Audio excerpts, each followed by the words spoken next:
നമസ്കാരം. ബ്രിട്ടനെ ഉലച്ച 18കാരനായ ഹെൻറി നൊവാക്കിന്റെ കൊലപാതകം കേവലം ഒരു ക്രമസമാധാന പ്രശ്നത്തിനപ്പുറം വലിയ ചർച്ചകൾക്ക് വഴിതുറന്നിരിക്കുകയാണ്. പ്രതിയായ സിഖ് യുവാവ് വിക്രം ദ്വിഗയ്ക്ക് കോടതി ഇന്നലെ ജയിൽ ശിക്ഷ വിധിച്ചതോടെയാണ് കേസിന്റെ ഞെട്ടിക്കുന്ന പശ്ചാത്തലവും പോലീസിന്റെ ഗുരുതരമായ വീഴ്ചകളും പുറത്തുവന്നത്. പ്രതി മുൻപ് നടത്തിയ ആയുധമോഷണത്തിൽ പോലീസ് കൃത്യസമയത്ത് ഇടപെട്ടിരുന്നെങ്കിൽ ഈ ദുരന്തം ഒഴിവാക്കാമായിരുന്നു എന്ന യാഥാർത്ഥ്യം ഇപ്പോൾ യുകെയിലെ സുരക്ഷാ വീഴ്ചകളെ തുറന്നുകാട്ടുന്നു. കഴിഞ്ഞ ഡിസംബറിൽ സതാംപ്ടൺ സിറ്റി സെന്ററിൽ വെച്ചായിരുന്നു വെള്ളക്കാരനായ ഹെൻറി നൊവാക്ക് എന്ന 18കാരൻ ക്രൂരമായി കുത്തേറ്റ് കൊല്ലപ്പെട്ടത്.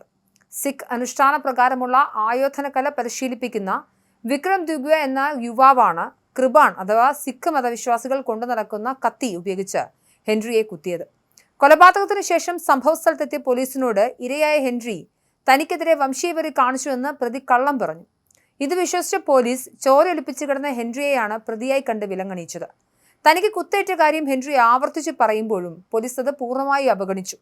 മകനോട് തീർത്തും അവമതിപ്പുളവാക്കുന്ന രീതിയിലും മനുഷ്യത്വരഹിതമായ രീതിയിലുമാണ് പോലീസ് പെരുമാറിയതെന്ന് ഹെൻറിയുടെ പിതാവ് ആരോപിച്ചു. ഈ ദൃശ്യങ്ങളെല്ലാം പോലീസിന്റെ ബോഡി ക്യാമിൽ പതിയുകയും ഇത് കഴിഞ്ഞ ദിവസം പുറത്തുവരികയും ചെയ്തതോടെ ബ്രിട്ടീഷ് പൊതുസമൂഹത്തിൽ കടുത്ത അമർഷമാണ് ഉയരുന്നത്. പ്രതിയുടെ പശ്ചാത്തലവും പോലീസിന്റെ വീഴ്ചയും ഈ കൊലപാതകം പോലീസിന്റെ മുൻകാല വീഴ്ചകളുടെ നേരിട്ടുള്ള ഫലമാണെന്ന റിപ്പോർട്ടുകളാണ് ഇപ്പോൾ പുറത്തുവരുന്നത്. 2023 ജൂലൈയിൽ കൊലപാതകത്തിന് 2 വർഷം മുൻപ് സതാംപ്ടണിലെ ഗുരുദ്വാരയിൽ നിന്നും 1000 പൗണ്ട് വരുന്ന കൃപാണുകൾ വിക്രം ദ്വിഗ മോഷ്ടിച്ചിരുന്നു. ഇയാളുടെ ആയോധന കലാ പരിശീലകനായി ജോലി ചെയ്യവെയായിരുന്നു മോഷണം. ഈ മോഷണത്തെക്കുറിച്ച് സിഖ് സമുദായ അംഗങ്ങൾ തന്നെയെന്ന് പോലീസിൽ റിപ്പോർട്ട് ചെയ്തിരുന്നെങ്കിലും പോലീസ് യാതൊരു നടപടിയും സ്വീകരിച്ചില്ല. പോലീസിന്റെ ഈ നിഷ്ക്രിയത്വമാണ് ഇപ്പോൾ ചോദ്യം ചെയ്യപ്പെടുന്നത്.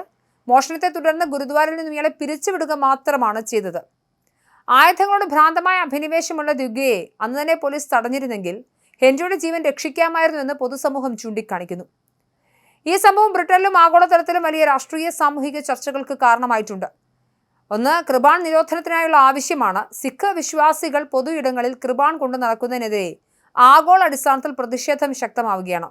പൊതു ഇടങ്ങളിൽ മൂർച്ചയേറിയ ആയുധങ്ങൾ കൊണ്ടു നടക്കുന്നത് പല രാജ്യങ്ങളും നിരോധിച്ചിട്ടുള്ളതാണ്. ഇക്കാര്യത്തിൽ സിഖ് വിശ്വാസികൾക്ക് ഇളവ് നൽകരുത് എന്നാണ് ഉയർന്നുവരുന്ന പ്രധാന ആവശ്യം. മറ്റൊന്നാണ് നിയമവ്യവസ്ഥയിലെ വിവേചനം.